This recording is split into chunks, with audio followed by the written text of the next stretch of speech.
नाम लेते हैं तो कष्ट बढ़ते जाते हैं, ऐसा क्यों? कष्ट बढ़ते जाते हैं? ऐसा लग रहा है कि सारी चीजें हमारे अगेंस्ट ही हो रही हैं। नहीं, ऐसा तो नहीं है। पर यह जरूर है कि प्रारब्ध इस समय बुरा आ चुका है। जैसे इस समय हमने नई खेती बोई गन्ना, और पीछे बोया है बम्बूल, तो अब गन्ना तो अब नया उगेगा, बम्बूल तो अभी पहले से है। तो ये पूर्व का प्रारब्ध आ गया और अभी भजन शुरू किया, अब आपको निगेटिव दिखाई देने लगा। और अगर पूर्व का प्रारब्ध सही है तो आप घोर पाप अभी करो तो आपको कोई कष्ट नहीं होगा, क्योंकि वो पुण्य जो है ना वो आपको बचाएगा और आपको फलीभूत करेगा। लेकिन जिस दिन वो नष्ट हो जाएगा और ये नई खेती पाप की और पुराना पाप, तो बम ब्लास्ट ऐसा होगा कि न इस लोक के रह जाओगे ना परलोक के रह जाओगे। तो सत्य मार्ग में चल रहे हो, कष्ट आ रहे हैं, ये पूर्व का हमारा किया हुआ कर्म है, इसको चुपचाप सह लो। अभी जो नई फसल बो रहे हो ये जब आएगी तो आनंद में डूब जाओगे। नहीं तो हमको निराश नहीं होना, हताश नहीं होना, उदास नहीं होना, हारना नहीं है, इसको रौंदना है। प्रारब्ध को रौंद करके भगवत प्राप्ति करनी है। अगर हम हार गए तो हमारा जन्म चला जाएगा। अच्छा, निगेटिव क्या होगा आप देखो। कोई संपत्ति, कोई व्यापार, कोई व्यक्ति, कोई वस्तु, यही निगेटिव होंगे। यही आपके विपरीत आज कि हमारी कामना थी ऐसा हो जाए, हम चाहते थे ऐसा हो जाए, हम चाहते। ये प्रश्न करके देखो जीवन में किसके नहीं है, किसके नहीं है, किसके जीवन में नहीं है? सबके जीवन में, क्योंकि जीवन दो कर्मों से बना है, शुभ और अशुभ। कभी सुख मिलता है, कभी दुख मिलता है, कभी अनुकूल पक्ष आ जाता है। आप ये नहीं कह सकते कि आपके जीवन में अनुकूलता आई ही नहीं, कह नहीं सकते आप, क्योंकि ऐसा हो ही नहीं सकता। दिन है तो रात आएगी, रात है तो दिन आएगा, दुख आया है तो सुख आएगा, सुख आएगा तो दुख आएगा। ये क्रम चल रहा है प्रभु, हमको इस क्रम को तोड़ना है। सुख दुख के इस चक्र को तोड़ करके भगवान की प्राप्ति करनी है, तो इसमें सहना पड़ेगा। पीछे वाले बैच में यही कहा कि भगवान अवतार लिए तो संघर्ष करना पड़ा, हम लोग तो जीव हैं, फिर हमें संघर्ष से डरना नहीं चाहिए। चाहे रामावतार हो, चाहे कृष्णा अवतार हो, चाहे भगवान का जो अवतार हो, आप उस अवतार में देखो भगवान को संघर्ष करना पड़ा इस संसार में। तो हम तो जीव हैं, फिर हम संघर्ष से क्यों डरे? जब संसार का मालिक आता है तो उसे संघर्ष करना पड़ता है, फिर हम तो उनके ध्यांस है, तो हम संघर्ष से नहीं डरेंगे, दुख से नहीं डरेंगे, हम आगे बढ़ेंगे। आगे बढ़ो, नाम मत छोड़ना, नाम मत छोड़ना। नाम छुटाने के लिए माया आपको ऐसा दर्शन करा रही है कि नाम जब जब से शुरू किया तब से बुरा। कभी कभी संयोग लग जाता है, जैसे अब कल से आपका बुरा प्रारब्ध शुरू है, अब आज आप सत्संग सुने, कल से गीता भागवत सब लेके घर गए और विपत्ति शुरू, ये मरा वो ये, तो ये हुआ यार, जब से भागवत आई है घर में, जब से गीता और जब से सत्संग सुना है, चैन खो गया, गंगा जी में पधराया। ये है माया भगवान की। अब वो संयोग नहीं जाना, अब आपने फ्रॉड किया, गलत किया, असत्य किया, अधर्माचरण किया, और आपका संयोग लग गया पुण्य का, और आपका अच्छा अच्छा होने लगा, आपने यार बाजी जीत गए। ये माया का खेल है, इसको समझना होगा। ये अगर समझ, ये रहस्य रघुनाथ कर बेग ने जाने कोई, और जो जाने रघुपति कृपा तो सपने मोह न हो। बहुत बढ़िया चलो, नाम जप करो, अच्छे आचरण करो, और बुरे आचरणों का जो हमें फल मिले उसे भोग लो, तो आगे जो आएगा वो बड़ा मंगलमय आएगा। और अभी नाम छोड़ दोगे तो फिर वही आचरण है, तो हमारी नई खेती फिर बर्बाद हो जाएगी। और पता नहीं मनुष्य शरीर मिले कि ना मिले भाई, बड़ा दुर्लभ है मानो दे। तो हमें लगता है राधा राधा तो बोलते रहो, चाहे दुख में हो चाहे सुख में हो, आगे बड़ा मंगल होगा। हम लोग आगे के लिए वर्तमान में कष्ट सह लेते हैं। एक आदमी लेबरी कर रहा था हितधाम में, तो दोपहर के कड़क धूप, और वो बीड़ी पीने लगा, तो उसका जो क्या कहते हैं, जो ठेकेदार, वो आया, उसको गाली दी, वो काम में लग गया। वो जब चला गया तो उसके पास गए, हमको आप इतनी मेहनत करते हो, गाली दे रहा था, आप जवाब नहीं दे सकते। बोले बाबा शाम के 500 रुपया मिलेंगे, अगर उससे हम गाली के बदले गाली देंगे, थप्पड़ मार के भगा देगा, तो 500 रुपए के लिए वो धूप सह रहा है और गाली सह रहा है। तो हम आगे आनंद के लिए, परमानंद के लिए, भगवदानंद के लिए अगर वर्तमान में कष्ट सह रहे हैं तो क्या परेशानी है? हमें सहना पड़ेगा, सहना पड़ेगा, सबको सहना पड़ता। कोई ऐसा विश्व में नहीं है जिसको दुख सुख दोनों ना प्राप्त हुए। किसी को भी बता दो हमें कि वो अगला आदमी है जिसे दुख मिला ही नहीं, कभी नहीं, हम मानेंगे नहीं, भगवान को नहीं। जब भगवान अवतार हुए तो दुख सुख का क्रम चलता रहा ना। हम वही पीछे बताया कि भैया सुबह राज्याभिषेक रघुनाथ जी का, महामंगल मोद अवधपुरी में, सामय के 14 वर्ष का वनवास है, तापस वेश विशेष उदासी 14 वर्ष राम। बिगड़ गई बात, पूरी अयोध्या उजड़ गई। 14 वर्ष तड़प तड़प के अयोध्यावासी भगवान के विरह में जिए, 14 वर्ष। और कहाँ था राम राजा बनने वाले, आनंद मंगल छा रहा था। तो भाई देख लो, भगवान के अवतार लीला में दिखाया गया नहीं संघर्ष, नंगे पैर भगवान हो, क्या क्या सब। तो हमें लगता है हम लोग उनके जन हैं, हमको ये संघर्ष लड़ना चाहिए, हारना नहीं चाहिए। पंडित दीपक शर्मा जी, रतलाम, मध्य प्रदेश। राधे राधे महाराज जी, सरकार आपके चरणों में कोटि कोटि प्रणाम।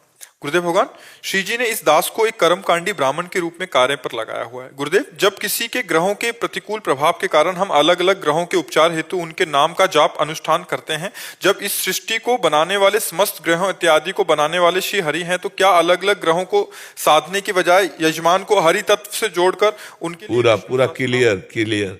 जब जानकी नाथ सहाय करे तब कौन बिगाड़ सके नर तेर ले। हाँ, जो पे कृष्ण चरण मन अर्पित तो करी है का नवग्रह रंक। एक भगवदानंद, एक भगवत नाम, एक भगवत रूप, भगवत लीला, संपूर्ण विघ्नों का ना। हरि स्मृति सर्व विपद विमोक्षणम। भगवान का स्मरण मात्र समस्त विघ्नों का नाश कर देता है। तो हमें लगता है ये बहुत उत्तम सत्संग के द्वारा आपको बुद्धि मिली है, आप इसको स्वीकार करें और ऐसा ही अनुष्ठान करावें, उससे निश्चित मंगल हो जाएगा। हरि विमुख हो और आप शनि राहु की उपासना करो, बिल्कुल आप जितना चाहो उतना अनुष्ठान कर लो, कभी आपके अनुकूल नहीं हो सकते वो। और 7.5 ही शनिचर लगा हो और भगवान की आराधना कर रहा तो कुछ नहीं बिगाड़ पाएगा, आप समझे। ये सब लोकपाल, बड़े बड़े देवता, बड़े बड़े नक्षत्र, ये सब भगवान। देवराज इंद्र की पूजा रुकवा दी ठाकुर जी ने, जब देखा त्रिभुवनपति का अभिमान है, रुकवा दी। ब्रज में बाबा से कहा, जो पुआ खीर सब बना रहे हो ये किसकी पूजा के लिए? तो कहा देवराज इंद्र की पूजा के लिए। तो भगवान ने उपदेश किया और कहा देवराज इंद्र की पूजा नहीं होगी, गिरिराज गोवर्धन की पूजा होगी। और जब देवराज इंद्र को पता चला तो उन्होंने कहा ऐसे नष्ट कर दो पूरे ब्रज को, पूरे ब्रज को सांवर्तक मेघगणों को आज्ञा की, जो प्रलयकालीन मेघ वर्षा के द्वारा नष्ट कर दो, ओले वर्षाओ ऐसा। उनको भगवान का प्रताप तो पता था, लेकिन प्रमाद स्थिति के कारण भूल गए थे। भगवान ने सुदर्शन चक्र को आज्ञा की, ऊपर ही सब उठा के गिरिराज जी को 7 दिन 7 रात्रि समस्त ब्रजवासियों को, आसपास भगवान शेष जी घेरा बनाए हुए। जब देखा भागवतिक शक्ति के आगे कुछ नहीं, तो चरणों में आके कामधेनु गाया के साथ आके अभिषेक किया और चरणों में कहा प्रभु अब दोबारा गलती नहीं होगी, हम जान गए कि आप परब्रह्म परमात्मा हो। तो कोई भी ग्रह नक्षत्र देवी देवता जब भगवान की शरण में हो जाया जाता है तो कोई कुछ नहीं बिगाड़ सकता है और रक्षा करेगा। जैसे आप भागवत में देखिएगा जड़ भरत जी का प्रसंग। जड़ भरत जी को एक काली उपासकों ने, दस्युराज था तो उसने संकल्प किया था कि यदि संतान होगी तो हम नर बलि देंगे। तो संतान हो गई तो एक आदमी को पकड़ के ले आए और वो आदमी को बढ़िया सब खान पान के लिए फ्री कर दिया। तो जो खवा रहा था उसने कहा खाओ, इसके बाद गड़ासा भी चलेगा, तुम्हारी बलि दी जाएगी। अब वो अवसर निकाल के भाग निकला। अब उन जो दस्यु के अनुचर थे उन्होंने कहा तो हम ही को बलि चढ़ा देगा। हमने कहा कि भाग गया है वो, तो जल्दी ढूंढो। तो देखा तो ये ब्रह्मबोध संपन्न महापुरुष जड़ भरत जी शरीर भाव से ऊपर उठे हुए एकदम। अरे कहा इससे बढ़िया कोई अब होगी बलि। पकड़ लिया, बांध लिया। तो महापुरुष उन्होंने सोचा प्रारब्ध है, ले गए, स्नान कराया, खीर पुआ पवाया, खूब आराम से खा लिया, तिलक लगाया। और जे ही देवी के सामने गर्दन झुकाई तो देवी की प्रतिमा में ऐसी जलन पैदा हुई कि देवी प्रतिमा फोड़ करके प्रकट हो गई और वही तलवार लेकर अपने ही पूजकों को काट डाला। जड़ भरत जी के प्रसंग में देखना, जो भगवान का भक्त है, जो ब्रह्म ज्ञानी है, उसको कोई ग्रह नक्षत्र देवता उसका कुछ बाल बाका नहीं कर सकते, क्योंकि सब में ब्रह्म बुद्धि रहती, भगवत बुद्धि रहती। तो हमें लगता है सही उपचार यही, हरि स्मृति सर्व विपद विमोक्षणम। समस्त दुखों से बचने का उपाय एकमात्र भगवान के चरण है। हाँ, चरणों का चिंतन करना ही समस्त दुखों से मुक्त होना है। ऐसे भगवान से विमुख रहो, तो चाहे जितना आप किसी को अनुकूल करने की कोशिश करो, कोई जा पर कृपा राम की हुई ता पर कृपा करे सब कोई, यह सिद्धांत समझ ले। बहुत उत्तम बात है जी। हेमविज जी, न्यू दिल्ली से। राधे राधे। स्वामी जी, मन में बिल्कुल स्थिरता नहीं है, कैसे स्थिरता लाएं? किसी का स्थिर नहीं है। साधना से स्थिर होता, किसी का स्थिर नहीं है। पानी को कहीं भी छोड़ो नीचे ही जाएगा। अगर पानी को ऊपर चढ़ाना है तो यंत्र की जरूरत है, नहीं यंत्र की जरूरत है। अब मन को कहीं भी छोड़ो विषयों में जाएगा। अगर उसको भगवत मार्ग में चढ़ाना है तो मंत्र की जरूरत है। जपो मंत्र डट के, और मंत्र से देखो ये ऊर्ध्व गति को जाता है कि नहीं जाता है। मंत्र जब जपते हैं तो ये विषय रस नाना प्रकार की गंदी बातें दिखाता है, आप उससे बचते रहिए। जैसे बाजार में जा रहे हो, अपनी चीज से मतलब पूरी बाजार खुली है तो मन पूरी बाजार लगा देगा, ये भोग, ये बात, ये बात, ये आपको कोई पसंद मत करो, चुपचाप भजन करते रहो, सब डिलीट होता चला जाएगा। ऊर्ध्व गति होगी मन की। अब इसके लिए मेहनत करनी पड़ेगी, अपना प्रयास और गुरु कृपा दोनों से मन एकाग्र हो जाता है। ऐसा नहीं कि एकाग्र नहीं हो जाता। जैसे जैसे मन निर्मल होगा वैसे वैसे एकाग्र होता चला जाएगा, जैसे जैसे मलिन होगा वैसे वैसे चंचल होता चला जाएगा। तो नाम जप करो, मंत्र जप करो। ये प्रश्न पूरे विश्व का है, आपका ही नहीं। किसका मन एकाग्र है? जो भगवान में लगे उन्हीं का एकाग्र है, जो मंत्र में लगे उन्हीं का एकाग्र है। जितना लगे उतना एकाग्र है, नहीं तो चंचलता का तो स्वरूप ही मन का है। अर्जुन जी जैसे भगवान के मित्र हैं, सखा हैं, भगवान जिनका रथ आकर, वो कह रहे हैं मन बड़ा चंचल है प्रभु, ये कैसे बस में होगा? तो भगवान ने कहा वैराग्य और अभ्यास, नाम जप का अभ्यास करो, गलत बातों का त्याग करो। गलत बातें जो आ रही हैं, गलत क्रियाएं तभी होती हैं जब गलत बातों की स्वीकृति करके हम संकल्प करते हैं तो क्रिया बन जाती है। हम बातें ही नहीं स्वीकार करते तो संकल्प ही नहीं बनेगा, क्रिया ही नहीं होगी। तो ये हुआ वैराग्य। और नाम जप कर रहे हैं, मंत्र जप कर रहे हैं, अभ्यास अपने आप अचंचल हो जाएगा, स्थिर हो जाएगा, निर्मल हो जाएगा। समझ पा रहे हो आप? नाम जप के बिना भाई नहीं होगा। नाम जप दवा है, पक्की दवा है। मन को शांत करने के लिए, डिप्रेशन से मुक्त होने के लिए, भव समुद्र से पार होने के लिए, ब्रह्मबोध के लिए, प्रेम के लिए, जो चाहो वो सब प्राप्त कर सकते हो। नाम, हम जीवन का सार अपनी बात बता रहे। नाम पकड़ पाओ तो पकड़ लो, नाम जप करो, सब ठीक हो जाएगा। करके देख लो, एक बार ये भी खेल के देख लो ना। सब लोग कहते हैं कि सब करके मन भागता है जाप करने में, कोई परेशानी नहीं है। हम बिना बताए आपके आग छुआ दे, जलोगे ना? जान के छुओ तो जलोगे, अनजान में छुओ तो जलोगे, या कोई दूसरा छुआ दे तो जलोगे। क्यों? क्योंकि उसमें दायिका शक्ति है। आप समझ रहे ना, अग्नि में दायिका शक्ति है। ऐसे विष में मारण शक्ति है। प्यार से पी लो तो, कोई धोखे से पिला देते तो आपको मरोगे ना। ऐसे अमृत में, वो अमृत तो है तो प्यार से पियो या जैसे भी, ऐसे नाम में तारण शक्ति है। नाम भगवत प्राप्ति कराने में समर्थ है। भाव कुभाव अनख आलसहु, नाम जपत मंगल दिशि दसहु। दसों दिशाओं में उसका मंगल होगा। चाहे भाव हो, कुभाव हो, अनख हो, आलस्य हो, कैसे भी हो, मन लगे ना लगे, उसमें सामर्थ्य है, तारण शक्ति, वो आपका परम मंगल कर देगा। दसों दिशाओं में कहीं भी हो, ऊपर नीचे अगल बगल सब जगह आपका मंगल होगा जब नाम चल रहा है। इसलिए मुझे लगता है मन की चक्कर में नहीं पड़ना चाहिए कि मन लगे तो ही, मन लगे ना लगे, अपनी शक्ति का प्रभाव नाम दिखा के रहेगा। यद जिह्वागे वर्तते नाम तुभ्यम, जिसकी जिह्वा के अग्रभाग पर नाम विराजमान है। राम कहो, कृष्ण कहो, हरि कहो, राधा कहो, जो नाम प्रिय हो, आप देख लो आपका मंगल होगा कि नहीं होगा। हम अपने विश्वास से कहते हैं, अपने जीवन भर के अनुभव से कहते हैं, महापुरुषों के अनुभव से कहते हैं कि नाम के बिना मंगल नहीं हो सकता। नाम के बिना मंगल नहीं हो सकता। गर्जना करके कहते हैं। हाँ, जो ये तो हमारा जीवन धन है, हमारा प्राण है, हमारा सर्वस्व है। पर हम इसलिए कह देते हैं कि रुचि विभिन्नता के कारण किसी के ऊपर ऐसा नहीं। अगर कोई राम जपता है तो वही राधा है, वही राम है। कोई कृष्ण जपता है, कोई शिव जपता है, कोई माँ जपता है। हमारी दृष्टि में भेद नहीं। पर अगर हमसे पूछो तो हमें जो गुरुदेव ने दिया है वो राधा नाम मेरा जीवन सर्वस्व है। हाँ, राधा नाम, राधा राधा राधा, ये हमारा जीवन है, यही हमारा प्राण है। राधा नाम है जीवन हमारा। पूरा जीवन का सार बता रहा हूं, सब साधनों को करके, सब साधनों को करके। राधा नाम है जीवन हमारा। राधा नाम प्राण आधार है। राधा नाम है कर्ता विधाता। राधा नाम पालनहार है। राधा नाम सबका पूज्य है। राधा नाम का पूजन करें। राधा नाम के ही ध्यान से हम अपना शुद्ध मन करें। राधा नाम के जप ध्यान से प्रेम बढ़ता जाएगा। राधा नाम ही हमें प्रेम में निकुंज में पहुंचाएगा। सर्वोपरि वृंदावन धाम नव निवृत्त निकुंज, सब कुछ इसी राधा नाम से प्राप्त है। राधा नाम सुधा रसम रसितुम जिह्वास्त्र में विह्वला, राधा राधा राधा राधा, ये सर्वस्व है। अब जैसे कोई भगवान नाम और जप करता है तो मेरे भगवान के अनंत नाम है, सब नामों में सब में सामर्थ्य, तारण शक्ति, सब में ज्ञान शक्ति छुपी हुई है। जो नाम जप करो उसी से सब प्राप्त हो जाएगा। पूरा जीवन श्री जी को सेवा में, राधा बाग श्री जी का, वहीं रहना विरक्त भाव से, जल पुष्प और सब श्री जी की सेवकाई में पूरा जीवन जो है, अब वृद्धावस्था है, पूरा जीवन लाडली जी महाराज की सेवा में लगा दिए। घर परिवार से किसी भी तरह का कोई संबंध नहीं, कोई मतलब भगवान की बड़ी विशेष कृपा होती तब ऐसे जीवन अर्पित, और बड़ा फक्कड़ जीवन, मतलब न एक ईंट रखवाए न एक रुपया, पूरा जीवन भिक्षावृत्ति से जीना और लाडली जी की सेवा करना। अब तो वृद्ध शरीर हो गया। ललित सिंह जी जयपुर से। राधे राधे। राधा वल्लभ श्री हरिवंश महाराज जी, दंडवत प्रणाम। महाराज जी, प्रेम प्राप्ति में सुख की आशा बाधक क्यों है?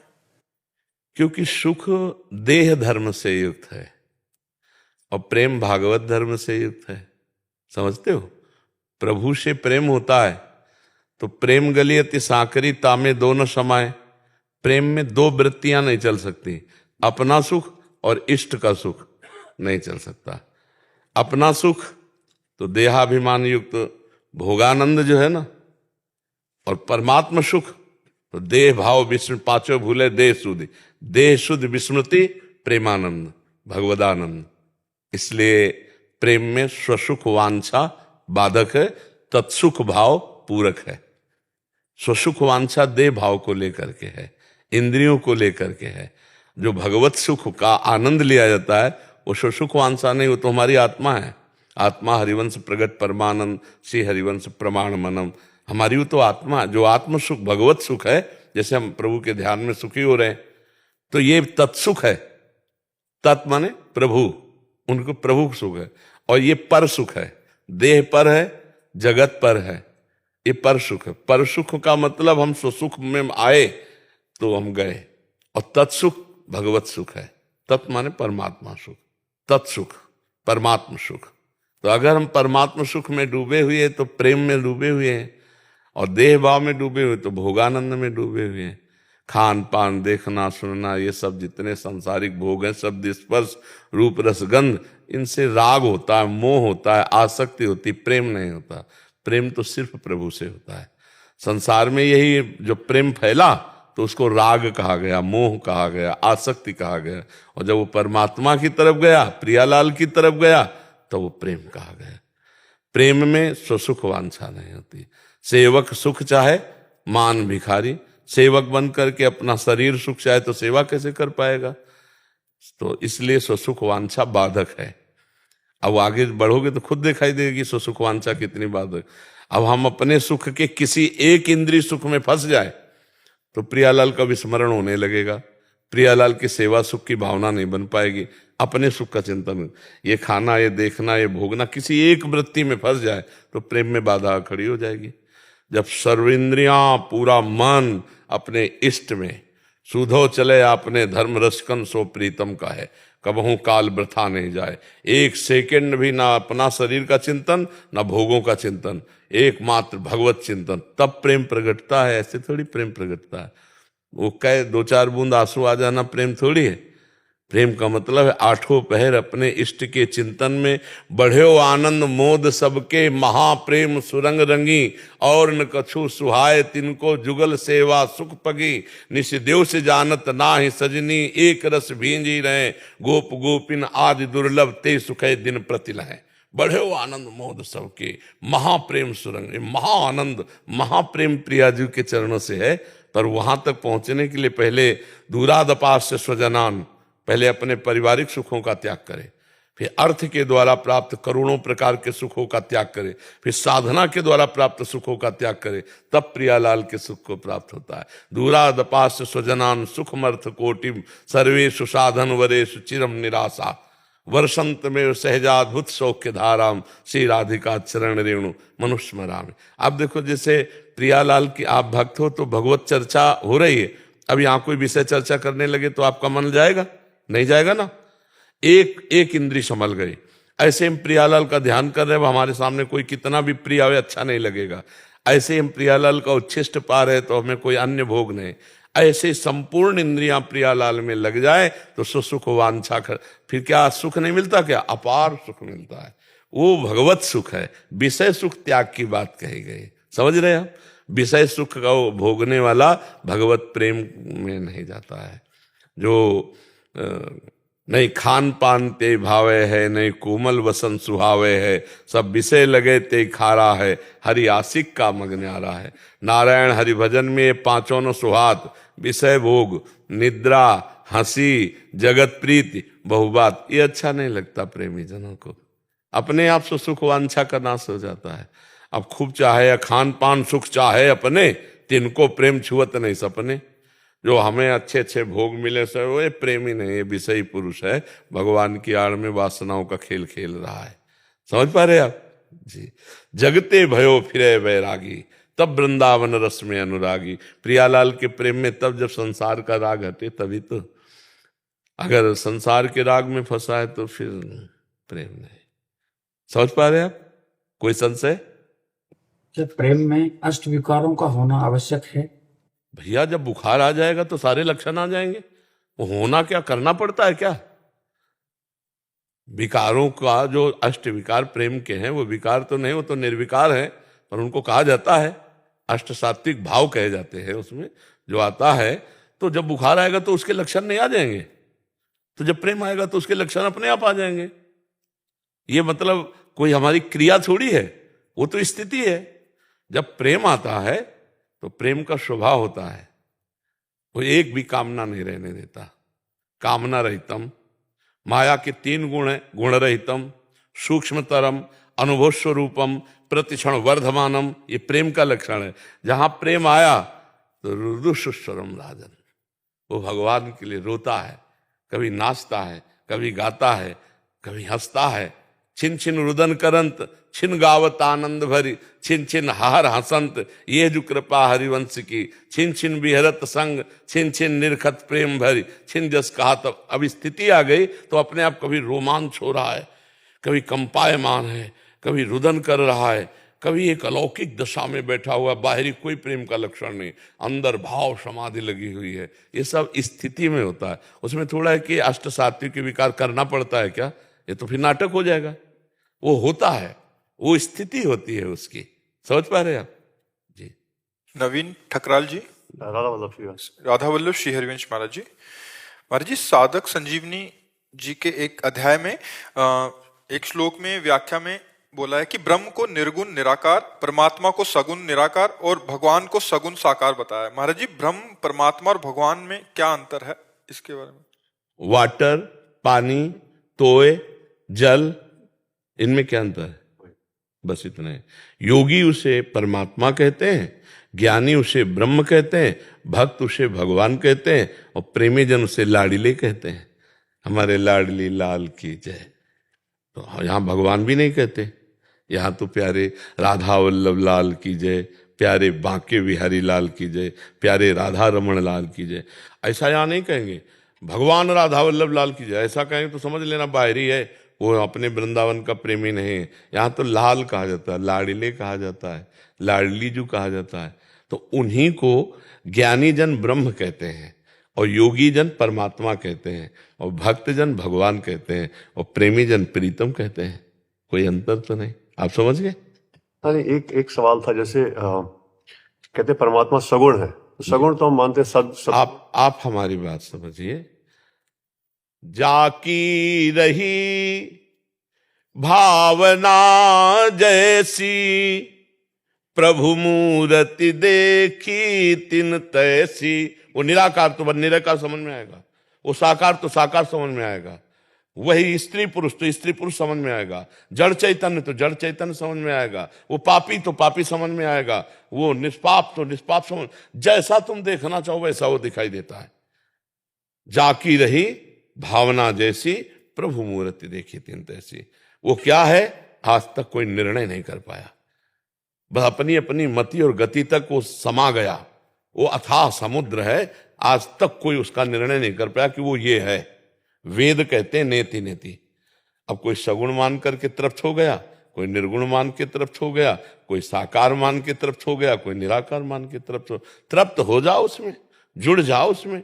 वो क्या है ये अपनी बुद्धि से निर्णय नहीं कर सकते, क्योंकि हमारी तुम्हारी बुद्धि बनाने वाले हैं ब्रह्मा जी, और ब्रह्मा जी की बुद्धि में जिन्होंने बुद्धि डाली वो भगवान हैं। तो एक अंश से ब्रह्मा जी प्रकाशित हैं, तो अनंत महिमाशाली भगवान को ब्रह्मा जी के द्वारा पूरी सृष्टि में एक अंश हमारे अंदर है। हम कैसे, कल ही चर्चा कर रहे थे कि ये भैया सीपी से समुद्र नहीं उलीचा जा सकता।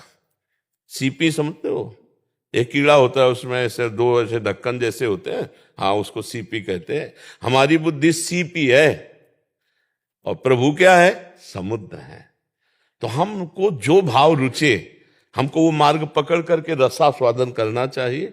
वो क्या है ये आज तक पूरा कोई फाइनल नहीं कर सकता, क्या है ये फाइनल नहीं हो सकता। फाइनल तो बस जो तुम मान लो उसी में आसक्त हो जाओ, बस बात बन जाएगी। आप मान लो कि मेरे बेटे में भगवान है, आपको वहीं साक्षात्कार हो जाएगा। तब प्रहलाद जी से पूछा कहाँ है तेरा हरि, तो उनका तलवार में है तुम्हारी, जो हमारे मारने के लिए उठाए हो, और जिसमें बांध के रखा है इस खंबे में हरि है, तुम में है, हम में। उसके दिमाग में बसी तेरे खंबे में हरि है। एक घूंसे का प्रहार करना चाह देखा तो वो रूप नरसिंह भगवान का है रे। कहो सो कहाँ जहां प्रभु नाई। अब जहां तुम्हारी रति हो जाए, अगर आपको यह है ना कि घट घट में नारायण है, तो आप यहीं बैठे बैठे बद्री नारायण के दर्शन करो। ये सब में भगवान नारायण, भगवान श्री हरि, चिद चिद लक्षणम सर्वम राधा कृष्णमयम जग, जो भावना करो, सिय राम मैं सब जग जानी, करो प्रणाम जोरी जुग पानी। बस सारा खेल है अपना दिमाग को, अपना दिल क्या मान करके लग रहा है। आज संसार मान करके लगे हो तो भी वही परमात्मा है।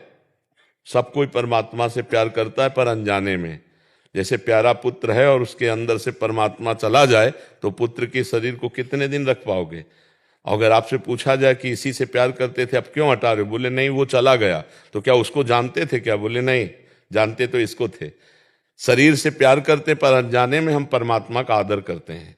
अगर हम परमात्मा से आदर पूर्वक प्यार कर लें तो निहाल हो जाए। सब में वही भैया, कहीं भी अंतर नहीं है। और जो कोई उनको निराकार मानता है तो निराकार अनुभव में आते हैं, साकार मानता है तो साकार अनुभव में आते हैं। जैसी भावना करोगे वैसे ही भगवान अनुभव में आएंगे। एससी सिंह जी लखनऊ से। राधे राधे महाराज जी। महाराज जी, मैं कुछ दिनों से नियमित नाम जप कर रहा हूँ और अभी 30 नवंबर को सेवानिवृत्त हुआ हूँ। महाराज जी, मेरा एक प्रश्न है। महाराज जी, हमें ना तो पूर्व जन्मों का कुछ ज्ञान रहता है और ना ही इस जन्म में 8-10 वर्ष की अवधि तक कुछ याद रहता है। बाद में हम इस संसार व्यवहार, पूजा पाठ, ध्यान, सत्संग आदि से एक स्वरूप पाते हैं और उसे ही अपना स्वरूप मानने लगते हैं, जबकि ये संसार हम स्वरूप नहीं है। तो हमारा मूल स्वरूप क्या है? क्या प्रभु का अंश होने के कारण हमारा मूल स्वभाव प्रभु का ही है एवं पृथक कोई स्वरूप नहीं है? परंतु भगवत दर्शन होने तक हम एक काल्पनिक स्वरूप बना लेते हैं। आप कहते हैं कि हम मन काल्पनिक और भावनात्मक में अंतर। काल्पनिक सांसारिक बात होती है और भावनात्मक भागवतिक होती है। हम भावात्मक स्वरूप करते हैं, हम भाव करते हैं, कल्पना नहीं। कल्पना संसार की होती है, भावना भगवान की होती है। पवित्र शब्द और उसको लाओ भावनात्मक। हम एक भावनात्मक मूर्ति बनाते हैं। हम स्कूल में जब पढ़ते थे तो मानी संख्या दी जाती थी, उससे सवाल हल हो जाता था। आपको पता है, मानी संख्या कुछ भी आप रख लो और सवाल हल हो जाएगा। तो ये संसार का जो प्रश्न है कि परमात्मा एक है पर वो अनेक रूपों में है।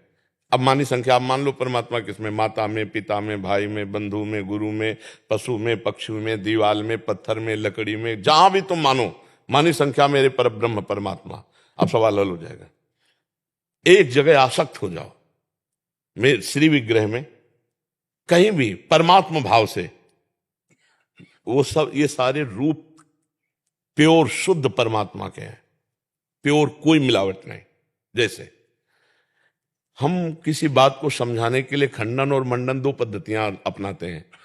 अन्वय व्यतिरेक, जैसे वेदांत है, अन्वय व्यतिरेक, ब्रह्म सत्यम जगन मिथ्या। इसके बाद ये नहीं है, ये नहीं है, पीछे देखो शब्द क्या आ रहा है, ये नहीं है। और ये नहीं है, ये नहीं है करते हुए जब पहुंचे जहां, तो फिर सर्वम खलमिदम। अब बताओ, ये पहले ही था ना, ये अब तो नहीं हुआ ना, पहले ही था। पर हमको दो पद्धतियां अपनानी पड़ती हैं राग के कारण। हमारा राग शरीरों से है, तो ये ब्रह्म नहीं है, वस्तुतः ब्रह्म ही है। अब हम तुमको मूल अवतरण से बता रहे हैं। ब्रह्म मूल प्रकृति, त्रिगुणात्मिका प्रकृति, मूल प्रकृति से त्रिगुणात्मिका प्रकृति, फिर उससे महातत्व, महातत्व से अहंकार, अहंकार से त्रिगुण अहंकार, त्रिगुण अहंकार से ये सब पंचभूत आदि, और पंचभूतों में ये सब रचना देख रहे हो। जब समिटता है तो पंचभूत त्रिगुण अहंकार में, त्रिगुण अहंकार मूल अहंकार में, अहंकार महातत्व में, महातत्व त्रिगुणात्मिका प्रकृति में, त्रिगुणात्मिका प्रकृति मूल प्रकृति में, मूल प्रकृति में ब्रह्म। तो ये सब है क्या? वही तो परिवर्तित होता रूप में, रूपांतरण होता चला रहा है। तो सर्वम वासुदेवा सर्वम। अब बताओ कहां कहां हमें खोजने जाना, पर हमारा विश्वास नहीं है, हमारी श्रद्धा नहीं इन रूपों में, क्योंकि हमने पहले से सुन रखा ये मायामय रूप है, ये सब परिवर्तनशील है। तो अंदर जब हम अपने आप को ढूंढ नहीं पाए, कई साल हो गए आपको शरीर में रहते हुए? 61 वर्ष में 1 सेकंड भी आप अपने से नहीं मिले। हाँ, इसकी खोज ही नहीं की आपने। रुपया की खोज की, पद की खोज की, प्रतिष्ठा की, दुल्हन की, बच्चा की, सम्मान। ले सच्ची मानिएगा, आपने कभी व्याकुल होकर खोज ही नहीं की अपनी। अब अपनी खोज ना होने के कारण हम परमात्मा की खोज की तरफ कदम बढ़ाएं, तो ये ऐसा खेल है कि बीच में शीशा रखा है, जैसे दो दिखाई दे रहा है, एक मैं और एक ये, और शीशा हटाओ तो केवल मैं। गीता गायक भगवान श्री कृष्ण कह रहे हैं, जब सृष्टि नहीं थी तो मैं था, जब सृष्टि नहीं रहेगी तो मैं ही रहूंगा, तो बीच में मैं ही मैं हूं। तो ये अंतःकरण चतुष्टय जो है, परिचय जानते हो? मन बुद्धि चित्त अहंकार, अंतःकरण, ये दर्पण की भांति है। इसी में आत्मस्वरूप का प्रतिबिंब पड़ते हुए जो मैं है, वही हमें फंसाए हुए है, वही हमें फंसाए हुए कि मैं स्त्री, मैं पुरुष, मैं ये। इसी मैं को मिटा दे, दर्पण हटा, तो शुद्ध मैं जो है वो ब्रह्म स्वरूप है, उसमें और परमात्मा में अंतर नहीं है। ब्रह्मविद ब्रह्म भवति। तो अगर ब्रह्म नहीं होता तो क्या किसी क्रिया से ब्रह्म बन जाएगा? गोस्वामी जी कह रहे जानत तुम्हें हो जाए, तो पहले से ही वही था, उसमें कोई परिवर्तन होता क्या? आत्मस्वरूप अपरिवर्तनशील है, वो चैतन्य घन है, वो एक रस है, वो चिदानंद है। बस ये बात है, वो जो है तत्त्वमसि, तत्त्वम असि, वही तुम हो। पर ये सवाल हल नहीं हुआ अभी सवाल हल नहीं हुआ, अभी साधना करनी पड़ेगी। इसीलिए साधना करनी पड़ेगी, खूब संसार के चिंतन को छोड़कर भगवत चिंतन परायण रहो। कोई नाम ले लो गुरु से, कोई रूप ले लो भगवान का, तो मानी संख्या नाम रूप से सबका स्वरूप निराकार है। आपका कोई आकार थोड़ी है, आप जिस आकार को मानते हैं आप वही हो जाते हैं। नहीं, आपका कोई आकार नहीं है, आपका कोई आकार नहीं है। आप जो आकार दें, जैसे भक्ति में भी है तो सखा भाव, वात्सल्य भाव, शब्द समझना, ये क्या है? भाव है ना। तो जो भाव आरोपित करोगे आपका आत्मा वही हो जाएगा। आपने आरोपित किया कि मैं सखा हूं भगवान का, तो आत्मस्वरूप सखा हो गया। आपने आरोपित किया मैं दास हूं, तो दास हो जाएगा। आप आरोपित करो मैं वही हूं, तो वही है। आप जो चिंतन करेंगे, और कोई चिंतन नहीं करेंगे तो जो है वो परमात्मा ही है। अब चिंतन करना सहज है हमारे लिए, अचिंत्य होना बड़ा कठिन है। अब देखो, चिंतन रहित होना बड़ा कठिन है, इसलिए हम इसको चिंतन में फंसाते हैं। भगवान के नाम रूप लीला धाम शास्त्र आज्ञा में तो धीरे धीरे चिंतन करते करते जब ये पवित्र होंगे तो अचिंत हो जाएंगे।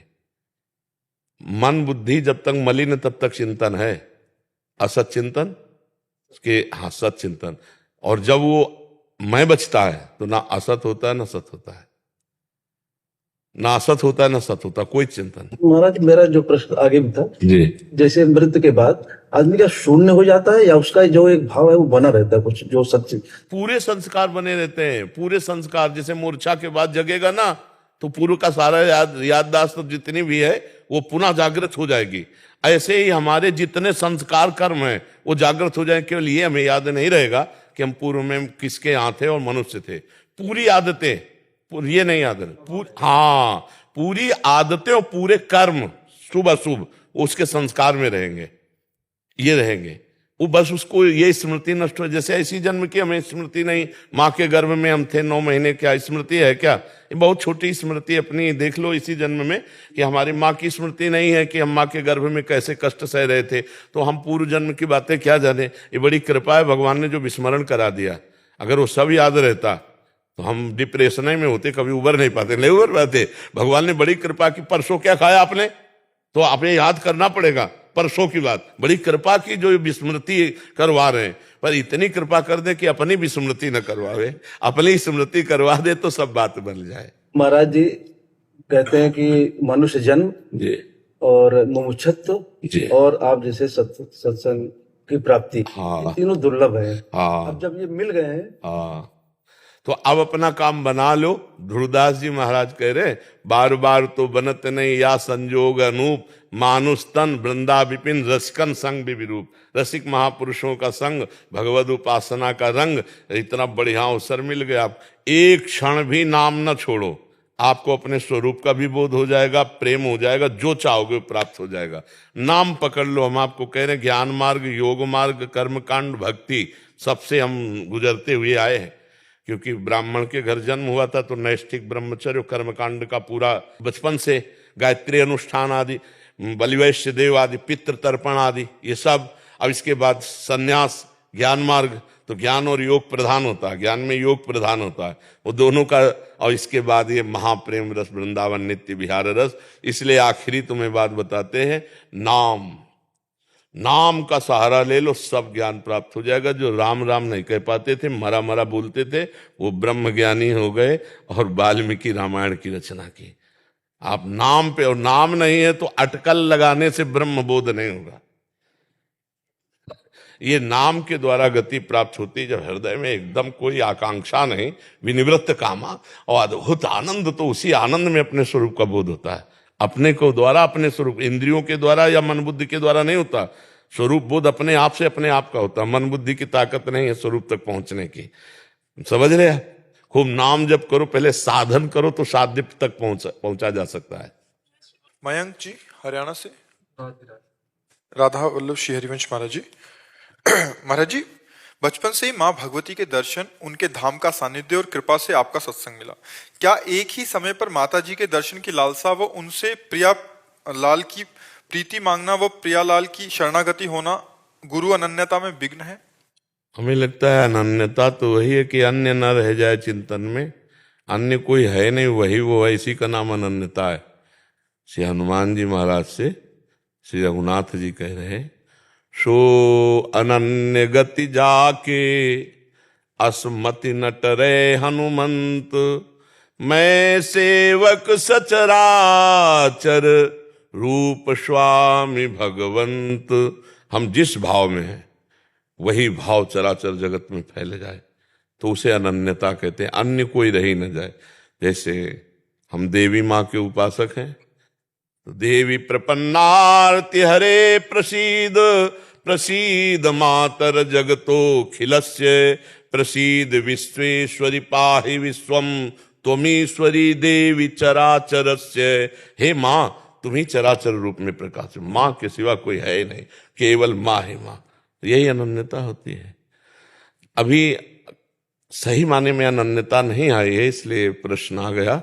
नहीं, कृष्ण में काली, काली में कृष्ण, रामकृष्ण परमहंस जी माँ काली में ही सब कुछ अनुभव कर लिया, क्योंकि वह एक ही परम तत्व है ना। वो रूप विविध धारण किए हुए पर तत्व एक है। ये बात जान गया, सो अनन्य हो गया। और ये मेरे हो, ये तेरे हो, ये मेरा संप्रदाय, ये तेरा संप्रदाय, ये मेरे इष्ट, ये तेरे इष्ट, लड़ाई झगड़ा निंदा स्तुति, ये दोनों अज्ञानी हैं, ये कुछ नहीं जानते हैं। जो जानता है तो ये है कि ये क्रूरा अपि पापिनो न च सताम संभाष्य दृश्यास्ते सर्वानुवस्तया निरीक्ष परम स्वाराध्य बुद्धिर्मम। क्रूर दुष्ट पापी नीच जिससे संभाषण भी नहीं किया जा सकता, ऐसे पुरुष के भी हृदय में मेरे प्रभु विराजमान हैं और उनको नमस्कार कर। जड़ चेतन जग जीव जत सकल राम में जान है। बस उच्च कोटि की अनन्यता यही है। अब छोटी मोटी बातों की अनन्यता हमारी समझ में नहीं आती है। नहीं, मेरा मंदिर तेरा मंदिर, मेरी उपासना तेरी उपासना, मेरा मेड़ ये तेरी मेड़, ये हमारी समझ में नहीं आती। सब नीली छतरी के नीचे रह रहे हैं, मेरी मेरी मेरी। तो इसका मतलब अज्ञान ही है, हम उसे ज्ञान नहीं मानते। सच्चा ज्ञान ये है, बढ़ाओ अपने भाव को और पूरे विश्व को समेट लो अपने हृदय में। सब मेरे, कोई झगड़े नहीं रहे, सब मेरे। और प्रायः ऐसी अनन्यता न धारण करना चाहता है कोई, न धारण करने की योग्यता है। जहां देखो वहां मेड़ की बात हो रही, मेड़ बात रखे, ये वो बस कुछ नहीं।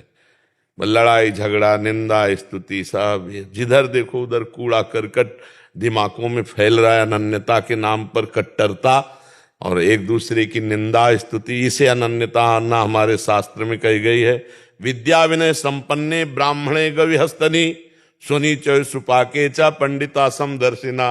विद्या विनय संपन्न ब्राह्मण में, गाय में, कुत्ते में, चांडाल में, सब में, हाथी में एक ही परमात्मा को जो देखता है वही सच्चा देखता है, वही ज्ञानी है, उसी की दृष्टि है। तो शास्त्र क्या कह रहे हो, हम क्या समझ रहे हैं? तो भला अनन्यता को कैसे समझ पाएंगे हम? अनन्यता को समझने के लिए हमें महापुरुषों की चरण रज का सेवन करना पड़ेगा, उनकी बात समझनी पड़ेगी, वैसे चलना पड़ेगा। यह अध्यात्म है, तब समझ में आता है। आप समझ पा रहे हैं जी? एक प्रश्न हो कि मतलब कि ये जो है, तो हमारा जैसे मन करे का है चलो बाबा के मिलिया में अपने, तो जैसी मतलब कि इच्छा होए का है तो जाए कोई ना कोई परेशानी होए। जैसे कि अब के लास्ट में जब आएगा जब जाके पसली में लग गई तो ये आई ना पाई हो कि मैं कितना बड़ा कपटी हूँ, तो वो दिक्कत रह रही है। पर हम ये जरूर कहते हैं कि जब हम सत मार्ग में कदम उठाते हैं तो कुछ न कुछ विघ्न हमें रोकना चाहते हैं। तो हमें विघ्नों से हारना नहीं है और इसको इस तरह लेना चाहिए कि जैसे पसली पे लगा तो हमारी बहुत बड़ी कोई अंग टूटने वाला था तो हमें थोड़ा सा झटका दे दिया, क्योंकि हम सत मार्ग में जाना चाहते थे। हम संत दर्शन या भगवंत दर्शन, ये बड़े सौभाग्य का विषय होता है। संत दर्श को चालिए तज माया अभिमान, एक एक पग में कह रहे हैं कोटिन यज्ञ समान। संत मिलन को चालिए तज माया, जीव जीव पग आगे पड़े तो कोटिन यज्ञ समान। तो भगवान और भगवत प्रेमी संतों के भाव में जाने के लिए अगर कोई विघ्न पड़े तो उसको निगेटिव कभी न ले कि यार जब जब सोचते हैं बाबा के लिए तभी खतरा हो जाता है, तो सोचे ही मत।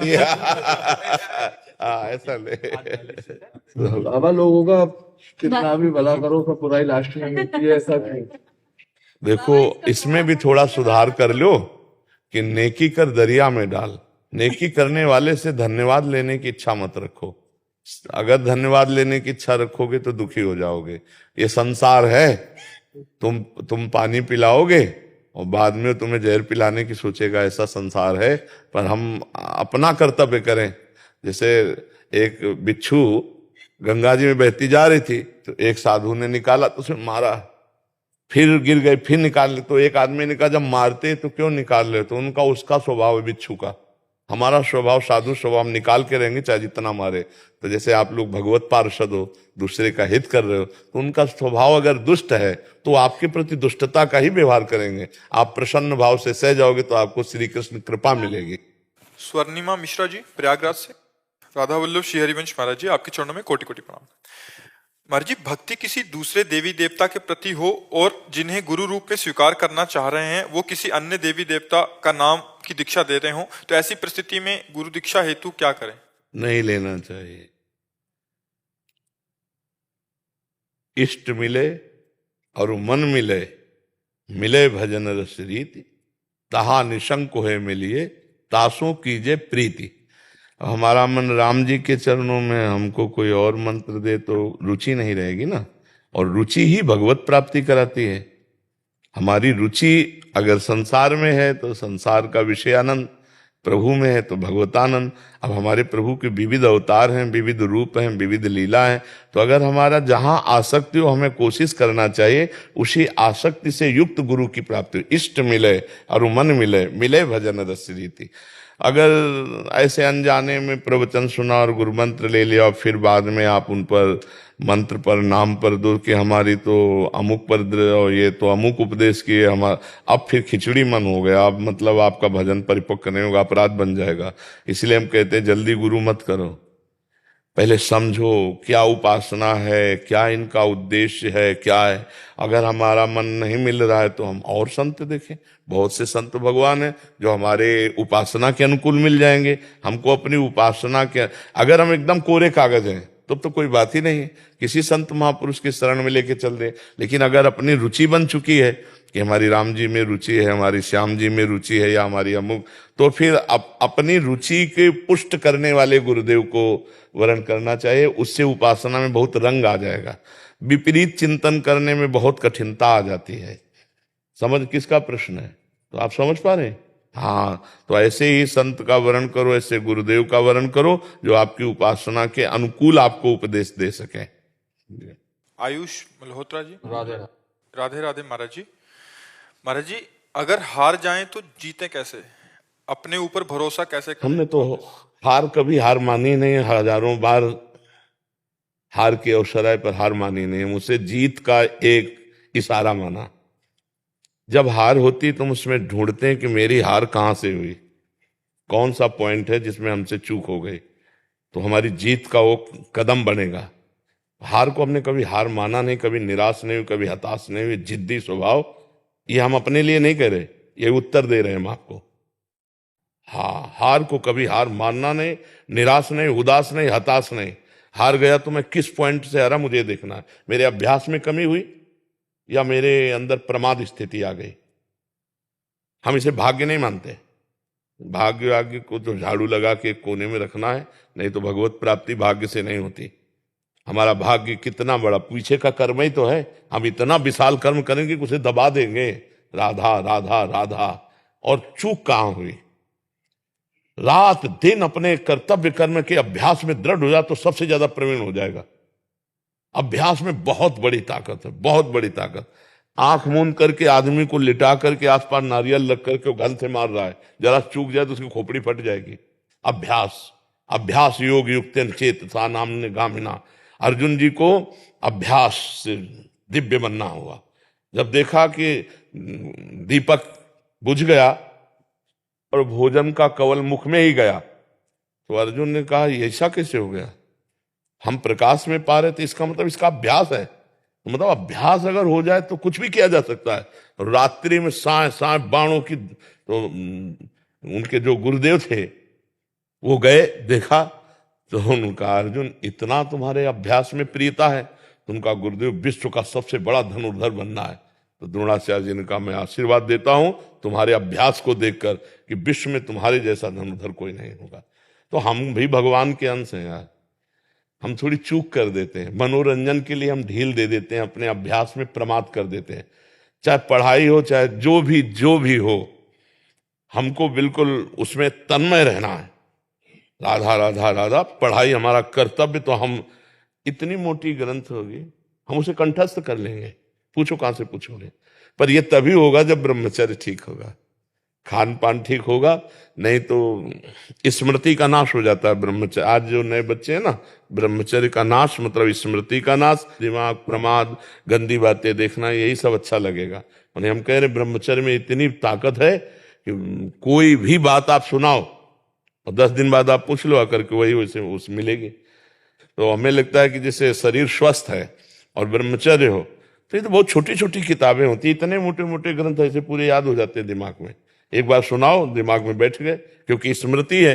अब नए नए बच्चे गंदी गंदी बातें देखते हैं, गंदा भोजन करते हैं, व्यसन करते हैं, तो उनकी स्मृति पढ़ाई में कहाँ लगेगी, फिर तो गंदी गंदी बातों में लगेगी। वो फिर जब हार जाते हैं तो वो सोचते हैं कि शरीर को नष्ट कर दें, क्योंकि ताड़ना मिलती घर से कि इतने पैसे लगाए पढ़ाई में और ऐसा तुम कर दिए, तो माता पिता तो बड़ी मेहनत से कमा कर तुम्हें पढ़ा रहे हैं, तुम व्यसन आदमी ऐसे। तो हमें लगता है बच्चा कि अगर संयम से चला जाए तो जिस डिपार्टमेंट में हम हो, हम जान की बाजी लगाकर ऐसा अभ्यास करें, कौन किस में फेल हो जाएंगे। ये बाबागिरी कोई छोटी मोटी युद्ध वाली बात नहीं, बहुत बड़े युद्ध की बात है, बहुत बड़े युद्ध की बात है। ये कोई खिलवाड़ नहीं, जैसे अपने लोग बचपन से आए ना, भूख प्यास गर्मी सर्दी काम क्रोध लोभ मोह मद मत्सर लोगों की गालियां सामने से। तो हमें हारना नहीं। हम अपने उदाहरण से कहते हैं, अगर हम आज जरा सा अपने को स्वीकार कर लें कि मैं किडनी फेलियर आदमी हूं तो उठने लायक नहीं हूं, उठने लायक नहीं। हार नहीं मानी, आज भी हार नहीं मानी। हम अपने समय से देखते हैं, हमें उठाओ, हमें स्नान करवाओ, हमें चलो ले चलो, हमारी दिनचर्या चलेगी। मतलब बहुत जिद्दी स्वभाव। मतलब प्राण दे सकते हैं लेकिन अपना नियम नहीं तोड़ सकते, अपनी दिनचर्या नहीं तोड़ सकते। तब जाकर के ये स्वभाव और श्री जी की कृपा, तो ये आज जो है दिनचर्या चल रही। नहीं तो बच्चा हारना है ही नहीं। हम हार में विजय खोजते हैं। हमें विजय का वहीं खोज मिली जहां हम हारे, जहां हमें हारने की नौबत आई वहीं खोजा विजय। कहां से? तो सूत्र मिला, विजय का सूत्र मिला हार से। तो हार कोई बुरी चीज नहीं है, निराश नहीं होना चाहिए, हमारी और उछाल होगी। खिलाड़ी का गेंद जब ऐसे नीचे जाता है ना, तो ये ना समझे नीचे गया, वो नीचे से थपक मारेगा तो अपने लक्ष्य पे जाएगा। हम सब भगवान के हाथ के बाल हैं, हमको चिंता नहीं करनी है, बस हमें अभ्यास करना है और भगवान का चिंतन करना। कोई भी कार्य ऐसा दुर्लभ नहीं जो हम कर न सके। हम मनुष्य हैं, भगवान के अंश हैं, हमको हारना नहीं। 1000 बार हारेंगे तो भी हम दौड़ पड़ेंगे अपने लक्ष्य की तरफ। हार कर नहीं बैठ जाएंगे कि यार 1000 बार हार गए अब क्या जीतेंगे। नहीं, हम हार को जीत में बदलेंगे, तभी बात बनती नहीं। अगर ऐसे तो फिर आदमी बोले ये फसल नष्ट हो गई, हम फेल हो गए, हम हार गए, शरीर छोड़ने से वही 5 स्टार होटल थोड़ी रखा है कि आओ स्वागत है तुम्हारा, भूत प्रेत बनोगे और परेशान होगे। इसलिए बहुत हिम्मत करके, मनुष्य जीवन संघर्ष का जीवन है। हम तुम तो जीव हैं, भगवान के अंश है। जब भगवान राम जी अवतरित हुए तो आप उनके जीवन चरित्र को पढ़िए। सुबह होने जा रहा है राज्याभिषेक, जय जय मचने जा रही हो, सामय के 14 वर्ष का वनवास, और विशेष उदासी तापस वेश, विशेष उदासी 14 वर्ष राम वनवासी। और क्या क्या कष्ट प्रभु को सहना पड़ा, नंगे पैर प्रभु ऐसे जंगल में जहां कांटे कंकड़ नाना प्रकार के जंगली जंतु, क्या क्या नहीं कष्ट सहा हमारे प्रभु ने। और वहां पे सिया जी का हरण हो जाता है, ये कितना भीषण युद्ध होता है, कैसे तो आप सोचो जब प्रभु का अवतार संघर्ष में, तो हमारा संघर्ष में लेगा। अरे हम भी तो उनके बच्चे हैं। जब हमारे पिता आते हैं तो उनका जीवन कितना संघर्षमय होता है। आप देखो कृष्ण जी का, देखो संघर्ष में अवतार हो रहा है। कंस के कारागार में राक्षसी पहरेदारों के अंतर्गत उस अंधेरी कोठरी में हथकड़ी बेड़ियों से जकड़े हैं वसुदेव और देव की, वहां पर ब्रह्म परमात्मा का अवतार, जिनका नाम समस्त बंधनों को काट देता है, वो पधार रहे कहा जहां हथकड़ी बेड़ी जकड़ी है। फिर देखो तुरंत चैन नहीं, इतने बालक जो हुए वो तो कंस ने मार डाले। अब इतने श्याम सुंदर को कम से कम भर नेत्र देख ले तो भय लग गया कि इतने सुंदर बालक को कहीं कंस मार दिया। तो बोले प्रभु हम आपसे इस बात की प्रार्थना करते कि हमारे इस भय को दूर करो। तो बोले भयभीत हो तो गोकुल छोड़ आओ। अपने प्राण प्यारे सर्व सुंदर बालक को दूसरी जगह छोड़ने के लिए विवश होना पड़ा। आप देखो भगवान वहां कितने दिन टिके ब्रज में, प्रगट लीला में 11 वर्ष। मथुरा से द्वारिका, क्या क्या, जो ही मथुरा पहुंचे तो कंस का वध कर दिया था। तो कंस का ससुर था वो जरासंध, अरे 21 अक्षौणी सेना लेकर के, महाभारत में तो 18 अक्षौणी, 21 अक्षौणी सेना लेकर के 17 बार आया। फिर काल यवन आया, 18वीं बार भगवान भागे थे रण छोड़ भगवान, क्योंकि कालियवन को मरवाना था मुचकुंद के हाथ से। फिर सरकार का अंतिम जो लीला हुआ बाण संधान करके। तो आप सोचो जब भगवान अवतरित हो रहे तो इस संसार में उनको संघर्ष सहना पड़ा, तो हम तुमको सहना पड़े। हमारे तुम्हारे सामने तो इतने संघर्ष है नहीं, आराम से खूब बुद्धि को भगवान में लगाते हुए संघर्षों से लड़ना है। हमें ये नहीं सोचना हाय हाय क्यों विपत्ति आ गई, नहीं, विपत्ति आई तो हमको उससे गुजरना है, हमको उससे निपटना है। भगवान ने यही अवतार लेकर के सिखाया है। हम धैर्यवान बने, बुद्धिमान बने, पर इसके लिए भगवान का भजन चाहिए। भजन नहीं है तो फिर रुपया पैसा से धैर्य नहीं आता है। ये विवेक रुपया पैसा से बाजार में नहीं मिलता, ये सत्संग और भजन से प्राप्त होता है। विपत्ति, दुख और हार को बर्दाश्त करके आगे बढ़ने का जो उत्साह मिलता है वो अध्यात्म से मिलता है, वो लौकिकता में नहीं। महाराज जी, ये प्रश्न इन्हीं का नहीं है। आजकल के नए बच्चे जो पढ़ रहे हैं या किसी परीक्षा के लिए तैयारी कर रहे हैं या कहीं आर्मी में भी होना है, महाराज जी क्या इतना प्रयास कर लेते हैं तो सक्सेस मिलता नहीं है, फिर उसके बाद बहुत निराशा। हम ये कहते हैं प्रयास में सफलता है। हमारी बात हर विद्यार्थी अगर मान ले, हमें फिर इसका उत्तर दे, आप अपने ब्रह्मचर्य को छीण मत करना, आप कोई नशा मत करना जब तक विद्या अध्ययन कर रहे हो, ये बहुत बड़ी साधना है। और अगर आप ग्रेजुएट ना हो जाए तो हमें बताना। लेकिन 13-13, 12-12 वर्ष के बच्चे कुसंग के कारण, मोबाइल के कुसंग के कारण गंदे गंदे क्रियाएं करने लगे, गंदे गंदे आचरण करने लगे। अब ये फेल नहीं होंगे तो क्या होंगे? नहीं तो हमारी एक केवल बात समझ लें, ब्रह्मचर्य छीन होने मत देना और कोई नशा मत करना। फिर आपको देखो अपने आप ब्रह्मचर्य आपको पढ़ाई में न लगा दे तो बताना। आपको सच्ची कहते हैं कि इतना ब्रह्मचर्य में ताकत है कि जैसे चतुरासी जी है तो जोई जोई प्यारो करे से है ना, तो ऐसे पीछे से आज वह देखियो तो प्यारी रंग भरी, यहाँ जोई जोई प्यारो तक, जोई जोई प्यारो से वहां से वहां, जैसे 100, 99, 98, 97, 96, 95, 94, 93, 92, 91 बचपन में याद की थी गिनती, ऐसे उल्टा और सीधा दोनों तरफ से ग्रंथ याद, अमुक संख्या अमुक संख्या अमुक संख्या अमुक संख्या।